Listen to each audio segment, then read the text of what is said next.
Producer, we need a 5th anniversary video in less than a month. Hell, in like 2 weeks max. But I can't work that fast.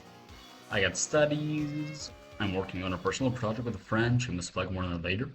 Working on the new Eradicated series and also another script for another project, shameless plug more on that later. I don't have time. Listen, you skipped last year. You were gonna release the years 1 through 4 marathon. I still am. I'm just busy. And the laptop with that project is sort of in another country. Dude, the last anniversary we celebrated was back in 2022, when you were dating a Right around the spot. Yeah, you want the last anniversary memory people have of you to be dating a fucking No. And then we have the Sonic Frontiers video, the Shadow Generations video, the Guilty Gear Strive video, the Devil May Cry Netflix. Okay, I get the point. Oh, I think you mentioned you were gonna do a No More Heroes 3 one back in 2021. Dude, nobody fucking watches us. Why would they care about the shit? Also, hey, I got a killer Forgotten Game review episode out. That was great. Yeah, last year. Okay.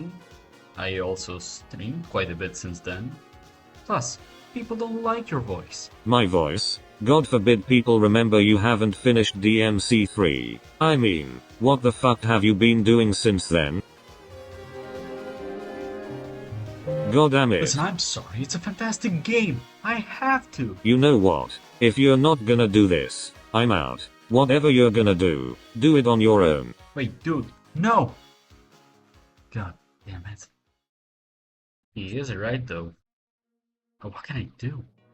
It's as if there has been something that's been under our nose for the past 5 years that I've been hinting at a review of ever since the first few episodes.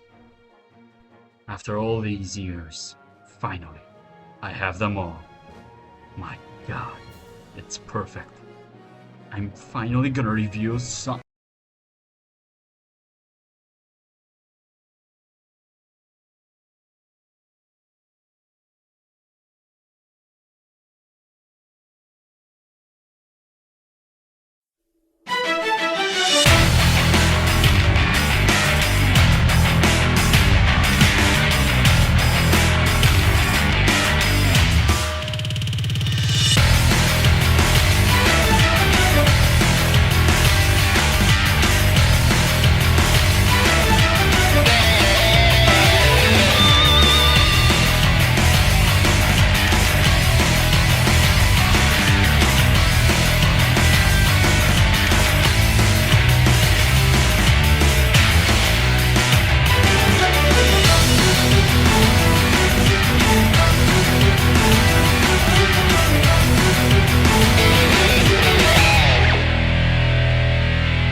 Well, kids, stop me if you've heard this before from me, but I love Sonic 06.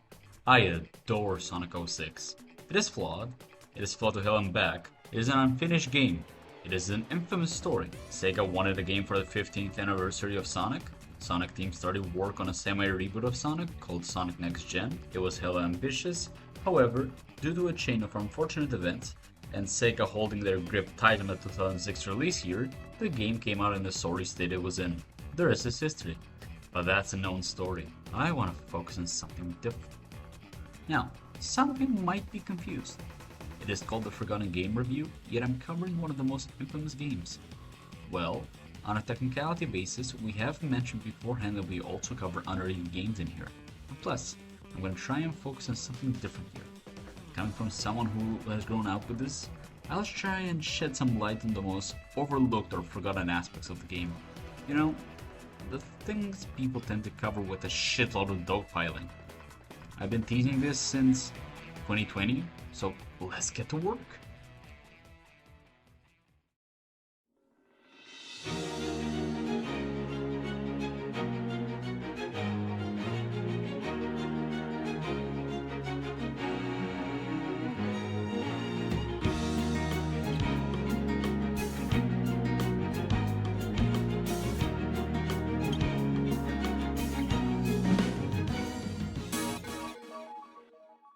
Sonic the Hedgehog, or most commonly known as Sonic 06 by the community, was released on, well, 2006 for the Xbox 360 and PS3. Let's get the differences out of the way. Both versions aim for 720p, 60 FPS, and they vary quite a bit on how much they retain that. Drops to the FPS lead to the game running in slow motion. I'd argue the 360 version is overall more solid. If you were to choose one out of the two, I'd say pick this one. I have also played the PS3 version and it's, oh boy, this thing is not solid at all. The game slows down if you look at it wrong, especially in Soliana, and the objects don't have any shadows. The first Mach speed section is a dead giveaway. If possible, stay away from this version. The game did get a few small patches later on via DLC, but we'll get to those later. However, original hardware is not the ideal way to play 06. If you wish to play 06 nowadays, I'd say your best bet is playing it on Xenia emulator. The game runs at a rock solid 60 FPS on most devices, and you get the benefit of mod support. I highly recommend Legacy of Solaris. However, fret not, for the future is even brighter for 06. Thanks to the engineering gods of the Sonic community who brought us the fantastic Sonic Unleashed recompiled, 06 is getting a PC recomp in the future. I cannot wait for Marathon Recompile to come out. And of course, how can I go on talking 06 without giving a little love to the big, high testosterone giga chat ASX? Project 06 is what you get when you want to experience what 06 felt like when you were a kid. I don't want to delve too deep into it, because this isn't a video on 06, but just know, it's fantastic and I cannot wait for the final release. Now, for the rest of this video, most of the footage has been recording playing the game on Xenia, either on my laptop or Steam Deck. If I manage to set up my Elgato, I'll throw in some 360 footage. I'll try and tell you which is which. Now, let's proceed forward. Let's talk gameplay, shall we? Sonic 06 follows what a lot of people call the adventure formula. For those unaware, in the most basic generalization, this refers mainly to the 3D Sonic games released in the early 2000s that have an emphasis on more open-ended momentum-based platforming and the inclusion of the spin dash. 06 specifically mainly feels like the love child of SA1 and SA2 conceptually. The game is structured similar to how SA2 worked, with episodes and 3 playable characters per episode, and a final episode. However, the actual gameplay and level design are closer to SA1, at least on paper. Firstly, let's talk about the good. Level design of 06 is actually pretty great. It is similar to Adventure 1 in openness. The settings are varied and great, and there are a lot of different paths to explore. And there are great set pieces that make you feel the adrenaline, but without having the game is playing itself feeling that modern Sonic games have at times. Different stages introduce different gimmicks, which are interesting and varied. On paper. We'll get to it in a bit. Best way to show what I mean by level design is Project 06 kept nearly 97% of the levels in identical to how they are in base 06, featuring mainly just small changes for continuity. That's a testament to this game's pretty rock solid level design, I'd say. Good job, 06. You can probably imagine what the actual problem is, right? The game has 9 playable characters: Sonic, Shadow, Silver, Tails, Knuckles, Amy, Blaze, Rouge, and Omega. And most of them are pretty rough. They all feel slow as hell to control, and quite slippery, yet stiff. Those are not good combinations. The game has little to no momentum at all, which makes traversing at the well-designed stages a travesty at times. Well, I say that, but I'd argue it's not the worst feeling in the world. Sort of. We'll get to it. Sonic and Shadow play sort of similarly, but differ in their actual moves, such as one having a spin dash, the other Chaos Spear, etc. I appreciate having them play differently, but some of these changes are absurd. Like the spin dash emissions on Shadow. Unfortunately, the biggest problem with these moves is that they're all mapped to one button with no indication of what will come out. For example, you wish to perform a light speed dash, just for the game to go "Nuh-uh" and bounce you down to your death. A main difference between them is their gimmicks.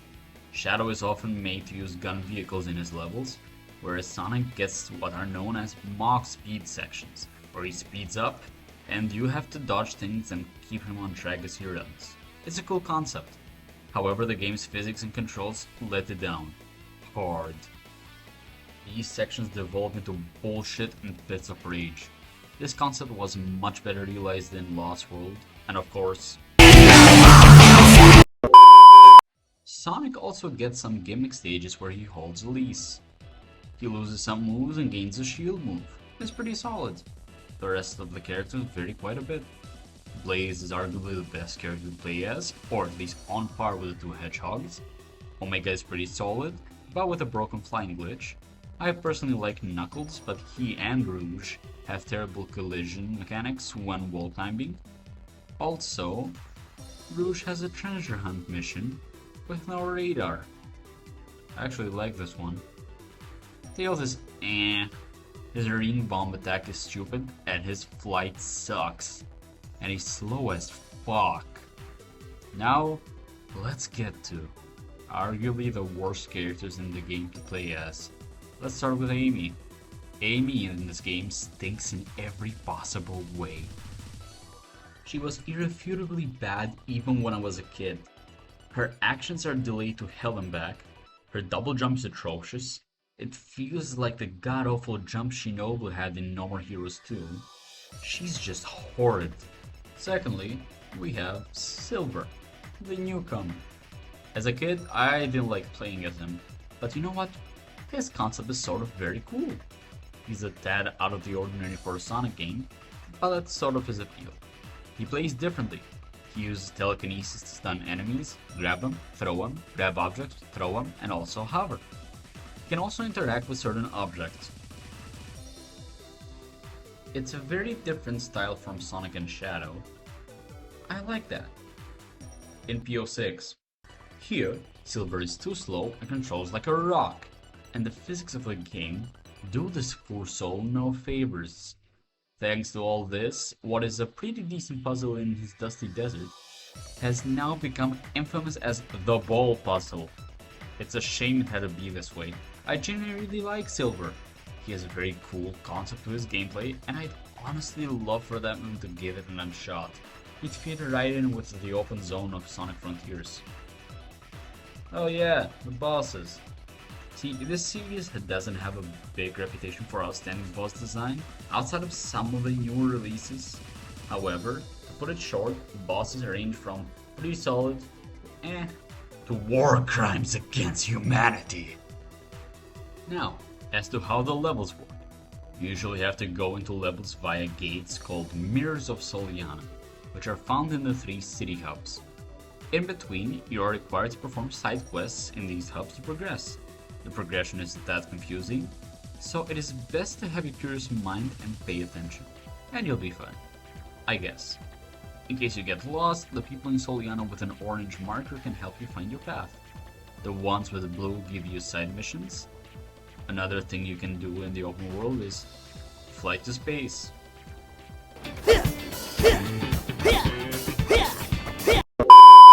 Okay, all jokes aside, you can interact with the greatest character in all of fiction. Hey. This lovely chap over here will sell you upgrades for your 3 main hedgehogs. A lot of them are mandatory to have to progress the story, except for some of Sonic's. Sonic has a set of upgrades called gems, which come in all the different colors of the rainbow. Look at our boy, all supportive ever since 2006. Or maybe he just has good music taste. These gems give Sonic different abilities, such as slowing down time, attracting rings to himself, doing tornado attacks, and even throwing an Ender Pearl. Very cool, right? What's the catch? They're unfinished. There's a bar on the corner of the screen, which characters use for different abilities. Shadow uses it for his Chaos Drive, and Silver for all his telekinesis abilities. But there's a problem. This doesn't fucking work. The meter does not go down, because they didn't have time to finish it. So now instead of having repercussions, you can just 1A that bitch into oblivion. Fuck you, Sega. Well, since we're on the topic of the hubs, let's get to talk about presentation for a bit. All 6 tries to go for more realistic style visuals, however, most would say it looks rough, with characters' faces looking like pancakes, and everything looking as ugly. Which I can see, however, I sort of like how this game looks. It's got that early 7th gen charm, if that makes sense. On the note of realism, the Sonic cast has been adapted to match this art style. They have much lengthier limbs, and with the way their eyes look, I like to refer to them as anime styled. I adore these models. They look a little weird in motion because we're using a mocap for them, giving them a mascot suit feeling, but holy lord, look at my boy, he looks glorious! The way I see it is this: Sonic has always had the style of being cool as a franchise, hence throwing him in extreme leaning art styles works. He worked with realism, and also works in very cartoony styles. It's the effect of an exaggerated design like this. It's why he also worked great in the live action movies. I also like the style of the open worlds and how they look. Dated as it is hella charming. Soliana is charming overall. My argument of passion being put into this game stems from the love they put into Soliana itself. They have pre-established lore behind their culture, and it's hidden everywhere. Ah, Soliana, the city of water. It has a constitutional monarchy, you know. The primary industries are tourism and crafting precision machinery. The current sovereign is Princess Elise III. Everywhere you go, you find these eagle-like symbols, symbolizing their worship of their god, Solaris. Legends of Soliana mention the city falling into flames, and an eagle of flames saving the city from the fire, hence all the eagles. Areas like Dusty Desert have murals showing the citizens bowing down to Solaris, and even the statues there have the head of Solaris. On the note of Solaris, I especially like the area where the festival is held. It seems very cool, but then you realize that the same area is what you see at the end of the world later in the game, which gives it sort of a weird feeling. Like the one area of your town where you worship your deity, it is the last piece of terrain remaining when the world has gone to shit due to said deity. I have this image engraved into my head. I also really like details like, in the forts of Soliana, having to use an eagle to come pick you up to go to the old castle. Sort of emphasizes the importance of the eagles in Soliana's culture. I find the new city hella charming. All of Soliana has taken inspiration from Mediterranean cities, and you can especially tell with the new city. The stages are also no slouch. Dusty Desert's temple caves with the green glow of the luminous rocks, Aquatic Base's empty abandoned field, Kingdom Valley's glorious Mach Speed section with the waterfalls split for your path Moses style, and how could I forget? That tornado's carrying a car! However, visuals alone can't make a place feel lived in. You also have to rely on the music.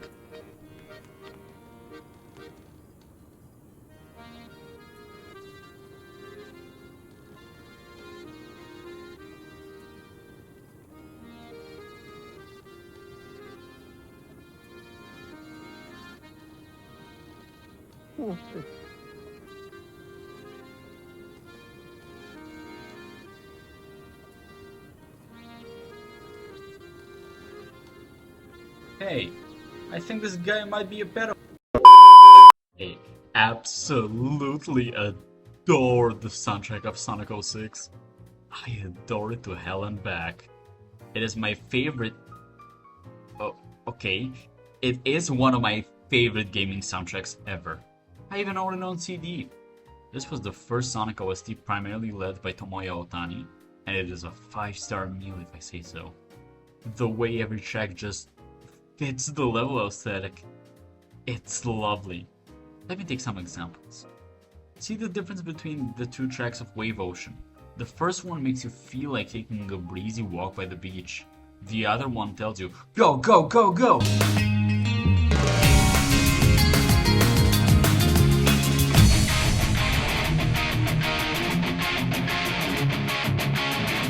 Kingdom Valley feels grandiose.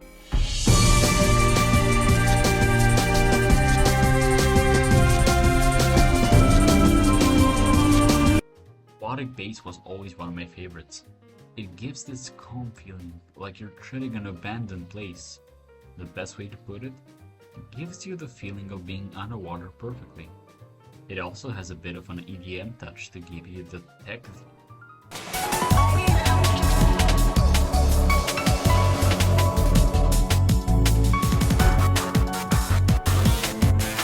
Tropical Jungle Swamp gives you a feeling of taking a trek through a fantasy mystical jungle. The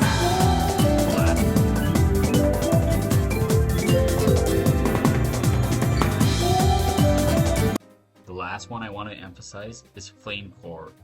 The first track is aggressive and energetic, giving you the vibe of being outside an exploding volcano, whereas the Cavern is, by contrast, a very chill and relaxing piece with a sick-ass guitar solo.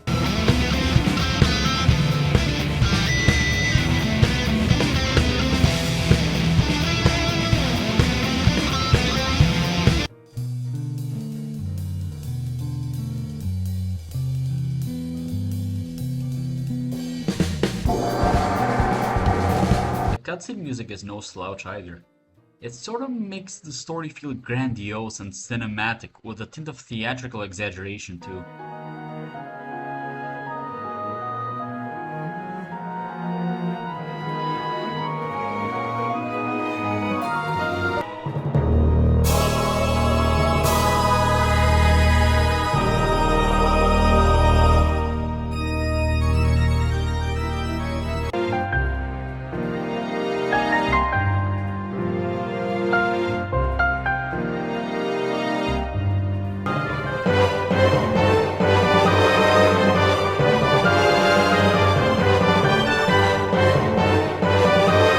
Individual character tracks are sick as hell too. Sonic's track, His World, is a collaboration between Otani and Zebrahead, and it's nice. I prefer the instrumental though. Shadow's track is a Crush 40 cover of Magnify's All Hail Shadow, and it rules. It's by far my favorite version of the track. On the note of Crush 40, I got the chance to meet Giga Chet vocalist Johnny Joeli in a Hardline concert. Got him to sign my Sonic Adventure 1 copy. Such a cool dude. Crush 40 was my childhood, and this honestly felt surreal. Hope that poor thingy goes well though. Lastly, for character themes, there's Silver with an EDM track by Bentley Jones, which honestly really fits him. I made it clear in my Shadow video that I love this game's story. However, my introduction to it was quite shite. Sonic 06's story is some of the darkest shit in the Sonic the Hedgehog game universe, and I'm here for it. Some of the time travel shit will make your brain go numb if you start thinking of it too much, but Mephiles the Dark is my favorite villain in the franchise, since he is menacing, and also fucking killed Sonic. No, I don't love it because it's the darkest stuff in the Sonic franchise. I don't know why I said that. I do agree with everything else I said in the video though. I'll try not to focus too much on Shadow's story aside of a recap, because I sorta did that already in that video. Just watch that for a more detailed analysis. To put it short, for Shadow, this is my favorite Shadow rendition post SA2, and his story is the best part of 06 by far. Good, now let's continue. 06 follows a 3-story structure, each story focusing on the POV of one of the 3 hedgehogs, which sort of has a cool detail. Its story focuses heavily on one dimension of time. Sonic is the present, Shadow the past, and Silver the future. That's cool. The stories are mostly happening alongside one another and coincide in one final story. Let's go through each one, starting with... That tornado's carrying a car! Sonic's story is the most straightforward one, and arguably the weakest one. It feels the most detached from the main conflict of 06. But I wouldn't say it's bad. It's just okay. Sonic visits Soliana, the city of water, just as they're having their annual Festival of the Sun, where they celebrate in honor of their eternal sun god Solaris, so he doesn't get pissed and kill them all. Eggman crashes the ceremony and tries to kidnap Soliana's monarch, Princess Elise. Sonic appears and saves Elise. Eggman steals her away and Sonic has to go save her. He does. Then Silver appears and is like, "You ruined my future, Sonic the Hedgehog, so I'll straight up murder you right now." I'll get to it.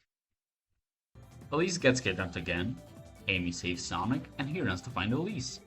Eggman traps him, Tails, and Knuckles in a time machine, and they are sent to the ruined future, where they learn that Elise died in a crash of Eggman's battleship.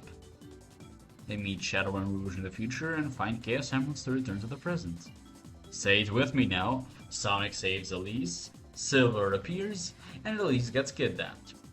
Shadow saves Sonic, and Sonic then saves Elise again, and they have a nice bonding moment. Nice. Then Elise hands herself over. Oh, come the fuck on! Say it with me now. Again, Sonic goes to save Elise, then Silver shows up and tries to oh wait, we Gucci now. Hell yeah, Silver. We try and save Elise, and Elise fucking dies in a crash, and we get this godly reaction. Elise!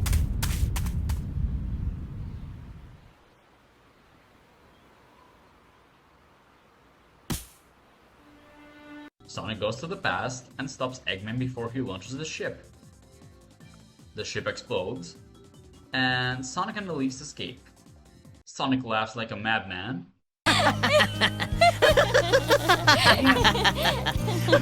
It's a tad repetitive, but it's not bad. Oh yeah, Tails and Knuckles were there too. I forgot they existed in the story. One thing I'd like to call out, which will be more important later, is Sonic and Elise's relationship in this. It starts off as a friendship, but then it gets very apparent that they intended to make this an actual romance. Kind of. See, I prefer to see it as an overall one-sided thing. Excluding one moment of flattery on Sonic's side, I'd argue he reacts to her the same way he interacts with everyone else. He's in his adventure era shtick, as they say.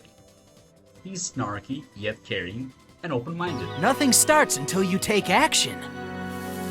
If you have time to worry, then run. This is just a regular day in his life, I'd say.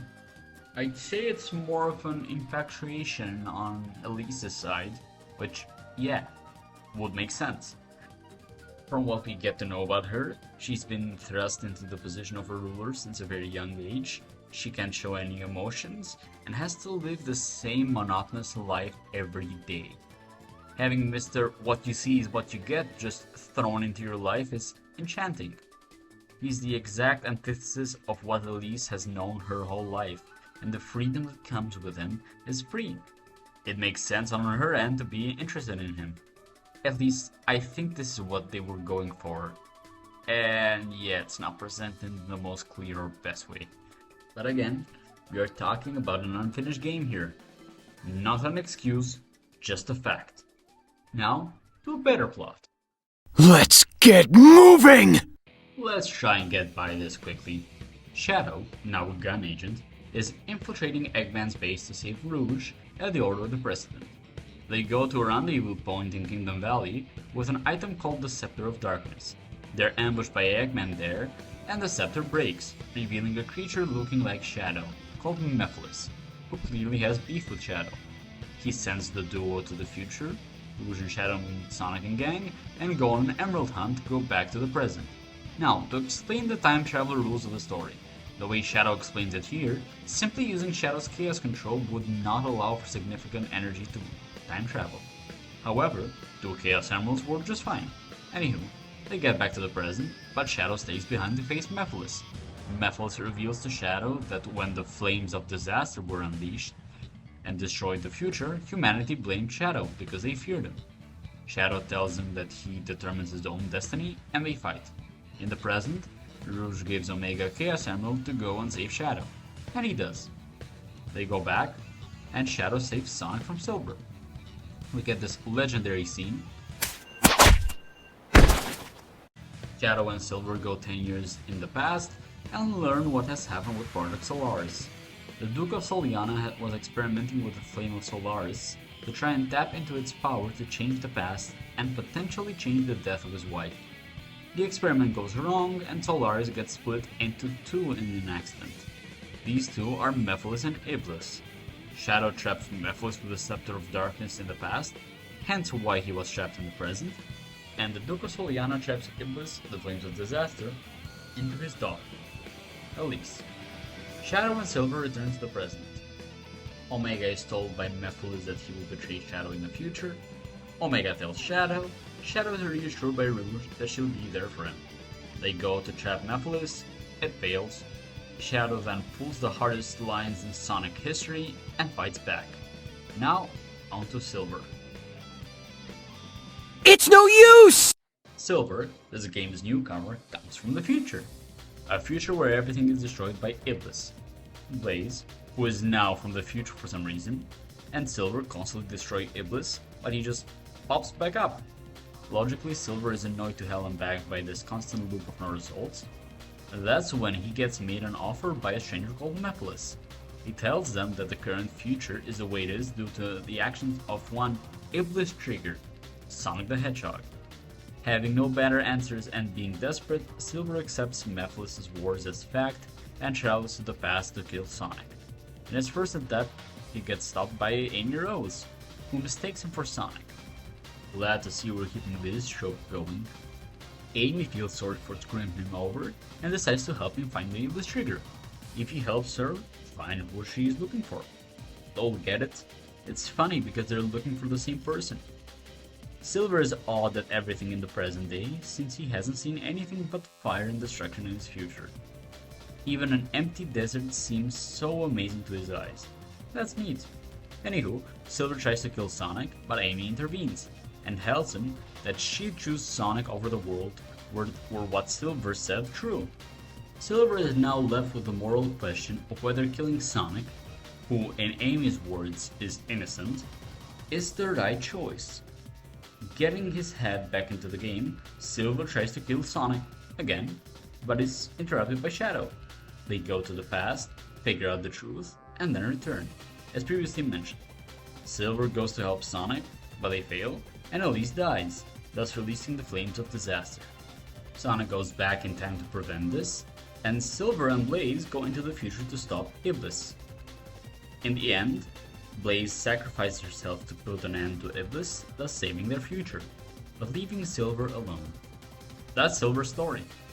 I like quite a bit. Silver himself gets a lot of shit as a character, and I'd say I don't get most of it.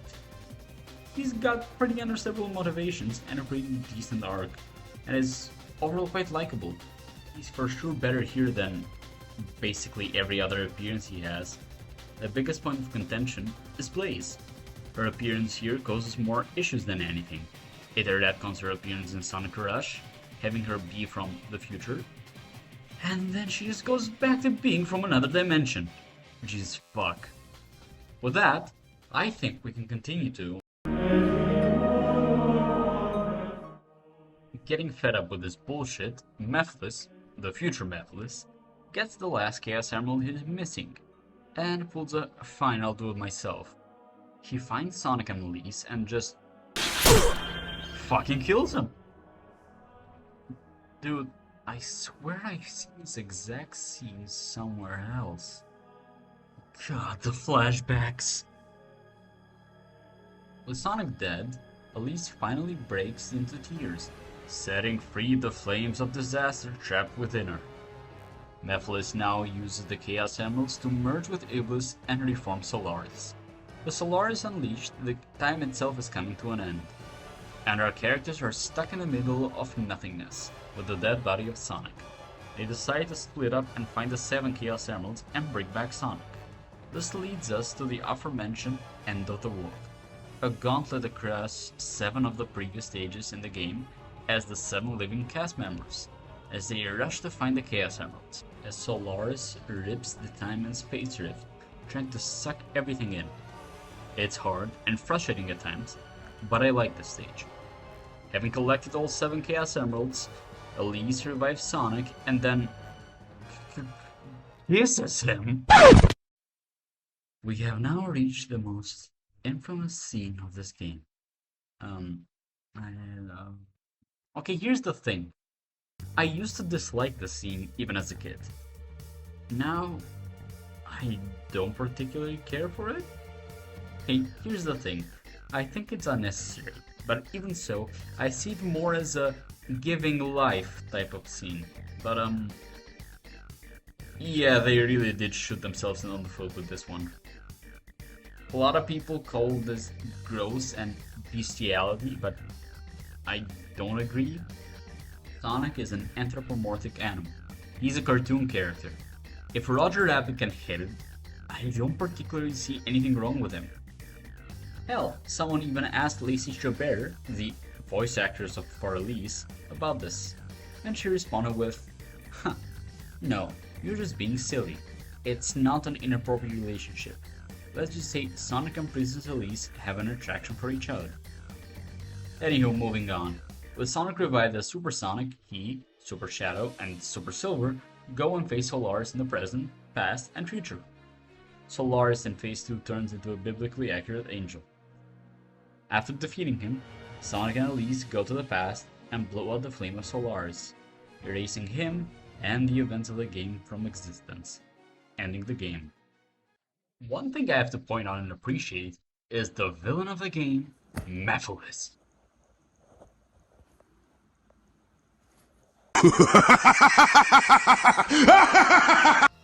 I love this guy. He's sinister and theatrical in all the ways you'd want. He's the type of villain that could very easily get what he wants, but he'd much rather fuck with everyone. He's a master manipulator, and what's sweet is that half the time you can't even make out if what he's saying is a cruel truth pushed to his advantage or straight up BS. Mephiles is described as a being that only craves destruction and bloodshed, and does not hold anyone for revenge. Except for Shadow, ironically, someone whom he constantly mocks during the story, even trying to sway him to his side as some sick joke. It is implied by a certain guidebook for 06 that Mephiles is the way he is due to the experiments undertaken in Project Solaris. His name is most likely taken from Mephistopheles from Faust, which, yeah, makes sense. Another possible inspiration might be the Quran of all things. The name Iblis is taken from the leader of the devils in Islam, so it wouldn't be much of a stretch for Mephiles to be taken from Muffles in Arabic, which means broken or person with nothing. Credit to Sonic fandom for those last ones. All of Mephiles' appearances are golden. None of them have an actual mouth, which results in us having Mephiles' mouth awkwardly squash and stretch when speaking, which is straight up genius. Without context, I'll say he does look a little scary in his crystal form. I've had him in my profile picture for one of my 360 accounts for the longest time, and he did jump scare me just a little at times. On the note of appearances, I'll say this: his animations, hell. The game's animations are mocapped, which leads to some very weird results for the other characters, giving them a mascot suit feel, which is uncanny. However, this does work for Mephiles tremendously well. Adding realistic movements to him gives him a creepy feeling, especially with his emotive theatrics. On the note of theatrics, his voice. His voice is perfect. His Japanese and English VAs take very different approaches. Japanese Mephiles is more exaggerated and theatrical, whereas the English Mephiles, voiced by Dan Green of Yu-Gi-Oh! Fame, is more calm and collected. I grew up with Dan's performance, so it's what I'm used to personally, but they're both terrific. The post-launch of the game was brutal. The game was lambasted for its bugs, stupidly long load times, story, and so much more. Yet, the game got DLC. Yeah, and it's overall pretty fucking good. 360 got a lot of DLC in the form of profile pictures and themes, back when you had to buy them, and I got all them all before it shut down. I wish to be remembered as the man who bought all of Sonic 06's DLC. The actual DLC we care for is the boss rush for all three characters, the very hard level packs, and Team Attack Amigo. Boss rush is exactly what the name says. The very hard level packs consist of either base stages with some more enemies and stuff, or you get an entirely new stage. For example, Shadow's very hard flame floor is you playing the whole stage backwards, and it rules. I highly recommend trying out the DLC if you can find it, and if you can tolerate 06's gameplay. Now, for the most interesting pack, we have Team Attack Amigo, a level gauntlet similar to End of the World, where you play the original level layouts for Tails, Blaze, and Omega. It's pretty solid. With its DLCs, they also shadow drop some patches for the base game. After all this, what's the legacy of Sonic 06? Well, for a while, Sega went into panic mode and tried to ignore its existence, but now things have changed quite a bit. At a certain point, I'd say that they buried Sonic 06 and never touched it again. But we've come a long way. Mephiles the Dark is getting merch, and he even got to come back in Shadow Generations, which made me scream like a little girl.